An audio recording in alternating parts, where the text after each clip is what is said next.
Well, good morning, everyone. Happy Saturday. So here we are going into week 5. You've passed the halfway point.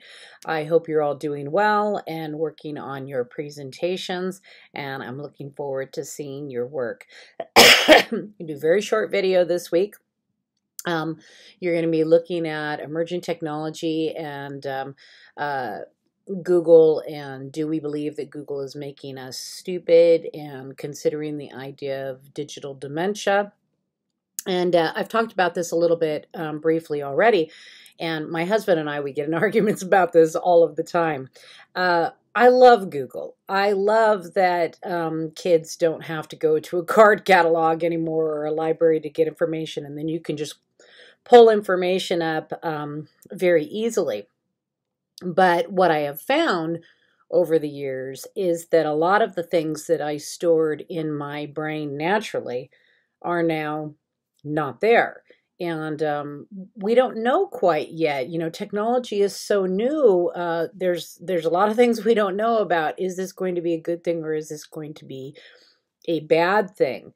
I used to know numerous phone numbers of everyone, and now I know like 2.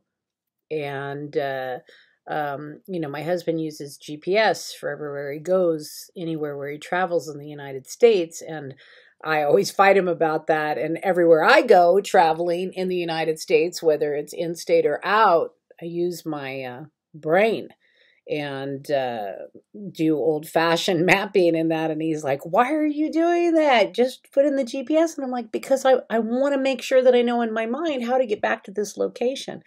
I don't want to be so dependent on it.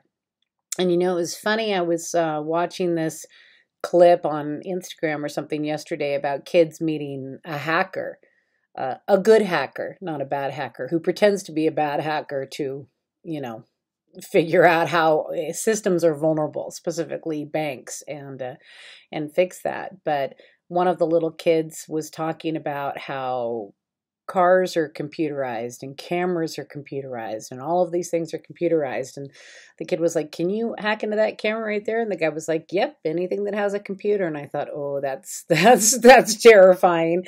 And you see people making jokes now about Alexa listening in, and things like that. So it is kind of scary, and picking and choosing what you're going to use. And Google helps in so many ways, but it also hinders, because it's so easy for us to get information. We don't have to hold on to it. And there was an interesting article I read a while back. I don't remember who wrote it, but it was an article where a writer was talking about when they were young, finding this beautiful bird somewhere on a travel trip with their family. And nobody knew the name of the bird or who the bird was. And this writer, from a child until an adult, was constantly searching, trying to find information about this bird, this elusive bird. And this bird stayed really crisp in his memory because he spent, so much time over the years trying to find it. And then he talks about one day on Google, he found this bird, and that it was kind of disappointing to him. And he likened it to the idea of Gatsby's green light in The Great Gatsby, that elusive green light that he's always trying to reach for, always trying to get. And then once he gets it, it doesn't really live up to his expectation of what he thought it was going to be, this American dream.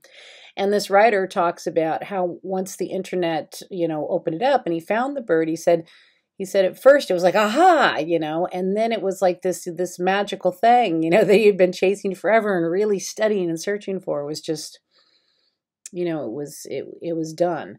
So I've said this before with social media. I think Google's a double-edged sword, just like I think social media is, a double-edged sword. And I've talked a little bit about digital dementia. And you can look this up. This is not some make-believe thing.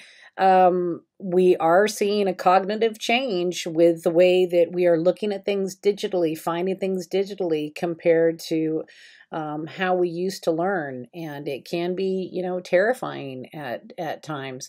And I think I've talked to you before about I'm so used to scanning that it is becoming very difficult for me, an avid reader, to settle into a magazine or a book because I am so used to scanning and the stimulation and the addictive quality of scanning, going through Google, doing social media, whatever, just it's so fast. It becomes very addictive.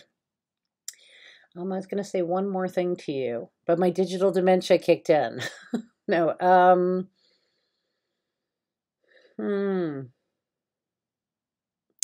I'm going to stop there then. I said this was going to be short and I'm already at 5:30. So everything else for this week, this is a very simple, calm, happy week. So take it easy. Make sure that you're reading your tech book. Make sure that you post to the discussion board the feedback related to the presentations. Contact me as needed. I hope you had some time to look over the Just for Fun 3D printing ideas. I think that's pretty neat. And read your article. And I'm also going to post some psychological articles on digital dementia for you to look over. And that's about it. Have a wonderful rest of your weekend. I'm not going to babble on, and I will talk to you soon. Bye-bye.